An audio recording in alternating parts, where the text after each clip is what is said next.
Hi friends, welcome to my channel. ఈరోజు ఎల్ఐసిలో ఉన్నటువంటి SIP policy ఎస్ఐఐపి ఈ పాలసీకి సంబంధించినటువంటి పూర్తి సమాచారాన్ని తెలుసుకుందాం. ఫ్రెండ్స్, నా ఛానల్ని ఫస్ట్ టైం విజిట్ చేసినట్లయితే కనుక తప్పకుండా సబ్స్క్రైబ్ చేసుకోండి. మీకు ఇన్సూరెన్స్కి సంబంధించినటువంటి నాలెడ్జ్ అనేది వస్తుంది. ఎల్ఐసి ఎస్ఐఐపి సిప్ పాలసీ, దీని యొక్క plan number 852, unique identification number 512L334V01. ఇది ఒక యూలిప్ పాలసీ. యూలిప్ అంటే unit linked insurance policy. SIIP దీని యొక్క ఫుల్ ఫామ్ ఏంటంటే systematic investment insurance plan. LIC SIIP SIP is a unit linked non participating regular premium individual life insurance plan which offers insurance cum investment cover throughout the term of the policy. LIC ఈ SIP policy అనేది ఇన్సూరెన్స్తో పాటు మనకు investment ఆప్షన్ని కూడా మన policy కాల వ్యవధి వరకు ఇస్తుంది. You can purchase this plan through offline. ఈ పాలసీని మనము ఆఫ్లైన్లో ఏజెంట్స్ ద్వారా లేదా అదర్ ఇంటర్మీడియరీస్ ద్వారా కూడా మనం ఈ పాలసీ తీసుకోవచ్చు. లేదు అంటే ఆన్లైన్లో కూడా మనము నేరుగా మనకు ఎల్ఐసి వెబ్సైట్ నుండి కూడా ఈ పాలసీ తీసుకోవడానికి వీలుంటుంది. You have a choice of investing premiums in one of the 4 types of investment funds available. ఇక్కడ మనకు 4 రకాల ఇన్వెస్ట్మెంట్ ఫండ్స్ అనేవి ఉంటుంది. మనకు నచ్చిన విధంగా ఈ ఫండ్స్లో మనము ఇన్వెస్ట్మెంట్ అనేది చేయవచ్చు. Each premium paid after deduction of premium allocation charge will purchase units of the fund type chosen. అయితే మనము చెల్లించినటువంటి ప్రీమియం ఏదైతే ఉంటుందో after deduction of premium allocation charges, అంటే ప్రీమియం అలొకేషన్ ఛార్జెస్ పోను మిగతా అమౌంట్ ఏదైతే ఉంటుందో ఆ అమౌంట్కి మనము ఆ ఫండ్కి సంబంధించినటువంటి యూనిట్స్ని మనం పర్చేజ్ చేయడానికి వీలుంటుంది. The unit of the fund is subject to various charges. ఈ ఫండ్కి సంబంధించి కూడా 4 రకాల ఫండ్స్ 4 రకాల ఫండ్ ఛార్జెస్ అనేవి ఉండడం జరుగుతుంది. And value of units May increase or decrease depending on NAV. NAV అంటే నెట్ అసెట్ వాల్యూ. అయితే మనం తీసుకునేటటువంటి యూనిట్స్ అనేటటువంటివి ఒకసారి ఎక్కువ రావచ్చు, ఒకసారి తక్కువ రావచ్చు. ఇది ఈ పాలసీ యొక్క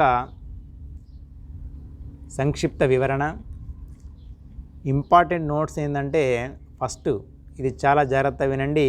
ఇన్ దిస్ పాలసీ, ఈ పాలసీలో the investment risk is investment portfolio is Born by the policy holder. ఇది ఇన్వెస్ట్మెంట్ పోర్ట్ఫోలియోలో ఏమైనా రిస్క్ అంటే అమౌంట్ పెరిగినా తగ్గినా కూడా ఇది పాలసీ హోల్డర్దే బాధ్యత. రెండవది, the units linked insurance products do not offer any liquidity during the first 5 years of the contract. మనకు ఫస్ట్ 5 years వరకు కూడా ఎటువంటి లిక్విడిటీ అనేది ఉండదు. అంటే ఫస్ట్ 5 years అనేది లాక్ ఇన్ పీరియడ్ ఉంటుంది. The policy holders will not be able to surrender or withdraw the money invested in unit linked insurance products completely or partially till the end of the 5th year. 5th years వరకు కూడా మనము ఈ పాలసీకి సంబంధించి amount మనము withdraw చేయడానికి అనేది ఉండదు. విత్డ్రా అనేది చేయలేము. Payment of premiums, you may pay premiums regularly at yearly, half yearly, quarterly, monthly. అయితే ఇది ఇన్వెస్ట్మెంట్ పాలసీ కనుక బెస్ట్ ఏంటంటే మంత్లీ వారీగా మనము ఈ పాలసీకి సంబంధించి ప్రీమియం చెల్లిస్తే చాలా బాగుంటుంది. Grace period 30 days for yearly, half yearly, quarterly, 15 days for monthly. తర్వాత ఎలిజిబిలిటీస్, ఈ పాలసీకి సంబంధించి first age, minimum age at entry 90 years ఉంటుంది, 90 days. మినిమం ఏజ్ అనేది 90 రోజుల తర్వాత ఈ పాలసీ తీసుకోవడానికి వీలుంటుంది. Maximum 65 years. Minimum maturity age అనేది 18 years, మ్యాక్సిమం మ్యాచ్యూరిటీ ఏజ్ అనేది 85 years ఉంటుంది. పాలసీ యొక్క టర్మ్ అనేది 10 నుండి 25 సంవత్సరాల వరకు ఉంటుంది. Premium paying term PPT same as the policy term. మనము పాలసీ టర్మ్ ఎంతవరకు తీసుకుంటామో అంతవరకు ప్రీమియాన్ని రెగ్యులర్గా చెల్లించాల్సి ఉంటుంది. Basic sum assured, minimum and maximum below 55 years age 55 years below ఉన్నవారికి 10 times of annualised premium. Age above 55 years 7 times of annualised premium. Premium అనేది minimum monthly 4,000 ఉండాలి, క్వార్టర్లీ 12,000, హాఫ్ ఇయర్లీ 22,000, ఇయర్లీ 40,000. ఇది మినిమం ప్రీమియం. మ్యాక్సిమం అనేది no limit, it depends on their income. వారి యొక్క ఇన్కమ్ను బట్టి ఈ పాలసీని వారు ఎంతవరకైనా కూడా తీసుకోవడానికి వీలుంటుంది. Date of commencement of risk ఇక్కడ 2 విధాలుగా ఉంటుంది. బిలో 8 years వారికి, బిలో 8 years చిల్డ్రన్స్ ఎవరైతే ఉంటారో వారికి ఆఫ్టర్ కంప్లీషన్ ఆఫ్ 2 years 2 సంవత్సరాల కాల వ్యవధి ఎప్పుడైతే కంప్లీట్గా ఈ పాలసీ అవుతుందో అప్పుడు రిస్క్ అనేది స్టార్ట్ అవుతుంది. లేదు అంటే ఇమ్మీడియట్గా ఎప్పుడైతే 8 years కంప్లీట్ అవుతాయో అప్పటి నుండి రిస్క్ అనేది స్టార్ట్ అవుతుంది. తర్వాత ఆఫ్టర్ 8 years 8 సంవత్సరాలు దాటిన వారికి, అంటే ఏజ్ అనేది 8 years కంటే ఎక్కువ ఉంటే కనుక risk will commence immediately. Risk అనేది ఇమ్మీడియట్గా స్టార్ట్ అవుతుంది. రైడర్స్ అవైలబుల్, ఇందులో యాక్సిడెంటల్ డెత్ బెనిఫిట్ రైడర్ అనేది అవైలబుల్గా ఉంది. ఇన్వెస్ట్మెంట్ ఆఫ్ ఫండ్స్, ఇందులో 4 రకాల ఇన్వెస్ట్మెంట్ ఫండ్స్ ఉంటాయి. ఇందులో ఫస్ట్ బాండ్ ఫండ్స్, ఇవి లో రిస్క్కు సంబంధించినటువంటి ఫండ్స్. రెండవది సెక్యూర్డ్ ఫండ్స్, ఇందులో రిస్క్ అనేది లోవర్ టు మీడియం ఉంటుంది. బ్యాలెన్స్డ్ ఫండ్స్, బ్యాలెన్స్డ్ ఫండ్స్లో రిస్క్ అనేది మీడియం ఉంటుంది. గ్రోత్ ఫండ్స్, ఇవి హై రిస్క్తో కూడినటువంటి funds. The policy holder has the option to choose any one of the above 4 funds. ఈ 4 ఫండ్ల గురించి మనము ఏ ఫండ్ అయినా మనకు తీసుకోవడానికి పాలసీ హోల్డర్కి రైట్ అనేది ఉంటుంది. అదర్ ఛార్జెస్, ఈ పాలసీలో దేనికి ఇంకా ఛార్జ్ చేస్తారంటే ఫండ్ మేనేజర్ ఛార్జెస్ ఉంటుంది. ప్రతి ఫండ్కు ఒక ఫండ్ మేనేజర్ ఉంటారు. ఆ ఫండ్ మేనేజర్కి సంబంధించిన ఛార్జ్ అనేది ఉంటుంది. తర్వాత స్విచ్చింగ్ ఛార్జెస్ అంటే ఒక ఫండ్ నుండి మనం ఇంకొక ఫండ్కి కూడా మారవచ్చు. అలా మారినప్పుడు వచ్చేటటువంటి స్విచ్చింగ్ ఛార్జెస్ కూడా మనమే భరించాల్సి ఉంటుంది. తర్వాత పార్షియల్ విత్డ్రా ఛార్జెస్, కొంత అమౌంట్ను పార్షియల్గా విత్డ్రా చేయాలి అనుకుంటే కనుక దానికి సంబంధించిన ఛార్జెస్ కూడా ఉంటుంది. తర్వాత డిస్కంటిన్యూయన్స్ ఛార్జెస్, ఒకవేళ ఈ పాలసీని డిస్కంటిన్యూ చేస్తే కనుక మళ్ళీ కంటిన్యూ చేసేటప్పుడు ఈ ఛార్జ్ అనేది వసూలు చేస్తారు.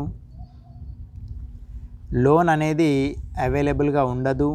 సరెండర్ అనేది అవైలబుల్. ఫస్ట్ 5 years లాకిన్ ఉంటుంది. 5 years తర్వాత మనము ఈ పాలసీని పార్షియల్గా విత్డ్రా చేసుకోవచ్చు, లేదంటే సరెండర్ కూడా చేయవచ్చు. ప్రీమియం అలొకేషన్ ఛార్జెస్, ఇందులో ఫస్ట్ ఇయర్కి ఆఫ్లైన్లో 8%, ఆన్లైన్లో 3% ఉంటుంది. 2 to 5 ఇయర్స్ మనకు 5.5% అనేది ఆఫ్లైన్లో, ఆన్లైన్లో 2% ఉంటుంది. 6th ఇయర్ అండ్ అబోవ్ ఆఫ్లైన్లో 3% ఉంటుంది, ఆన్లైన్లో 1% ఉంటుంది. Switching, you can change the funds during the policy term. మనము పాలసీ టర్మ్లో ఫండ్స్ని కూడా మార్చుకోవడానికి వీలుంటుంది. కాకపోతే ఏంటంటే స్విచ్చింగ్ ఛార్జెస్ అనేటటువంటివి అప్లికేబుల్ అవుతాయి. Guaranteed additions end of the policy year. అయితే గ్యారంటీడ్ అడిషన్ అనేది యాన్యువలైజ్డ్ ప్రీమియంపై ఉంటుంది. 6th ఇయర్కి మనకు 5% ఆఫ్ ద యాన్యువలైజ్డ్ ప్రీమియం పైన మనకు గ్యారంటీడ్ అడిషన్ అనేది రావడం జరుగుతుంది. 10th ఇయర్లో 10%, 15th ఇయర్ లోపల 15%, 20 ఇయర్స్ లోపల మనకు 20%, 25 ఇయర్స్కి 25% మనకు గ్యారంటీడ్ అడిషన్ అనేది రావడం జరుగుతుంది. తర్వాత death benefit on death before the date of commencement of risk. Risk commencement కాకుండా ముందు కనుక జరిగితే an amount equal to the unit funds value shall be payable. మనము ఆ యూనిట్ ఆ రోజు వరకు ఉన్నటువంటి ఫండ్ వాల్యూ ఎంత ఉంటుందో అంతవరకు అమౌంట్ని నామినీకి ఇవ్వడం జరుగుతుంది. On death after the date of commencement of risk. ఒకవేళ డేట్ ఆఫ్ కమెన్స్మెంట్ రిస్క్ జరిగితే, డేట్ ఆఫ్ కమెన్స్మెంట్ తర్వాత రిస్క్ కనుక జరిగితే an amount equal to the highest of the following shall be payable. ఈ కింద ఇవ్వబడినటువంటి మూడిట్లో ఏది ఎక్కువగా ఉంటే అది మనకు నామినీకి ఇవ్వడం జరుగుతుంది. అది బేసిక్ సమ్ అష్యూర్డ్, లేదా యూనిట్ ఫండ్ వాల్యూ, లేదా 105% of the total premiums paid. తర్వాత maturity benefit on life assured surviving the date of maturity provided all due premiums under the policy have been paid. an amount equal to the unit fund value shall be payable. ఒకవేళ ఈ policy తీసుకున్న తర్వాత చివరి వరకు అంటే వచ్చేటటువంటి అమౌంట్ను మనము maturity amount అంటాం. మెచ్యూరిటీ అమౌంట్లో మనకు ఆ ఫండ్ ఎంతైతే వాల్యూ ఉంటుందో ఆ అమౌంట్ అనేది ఆ వ్యక్తికి రావడం జరుగుతుంది. ఫ్రెండ్స్, ఈ వీడియో నచ్చినట్లయితే లైక్ చేయండి. పాలసీ రిలేటెడ్గా ఏమైనా క్వైరీస్ ఉంటే కనుక కామెంట్ రూపంలో తెలియజేయండి. మీ ఫ్రెండ్స్ అండ్ ఫ్యామిలీ మెంబర్స్కి ఈ వీడియోని షేర్ చేయండి.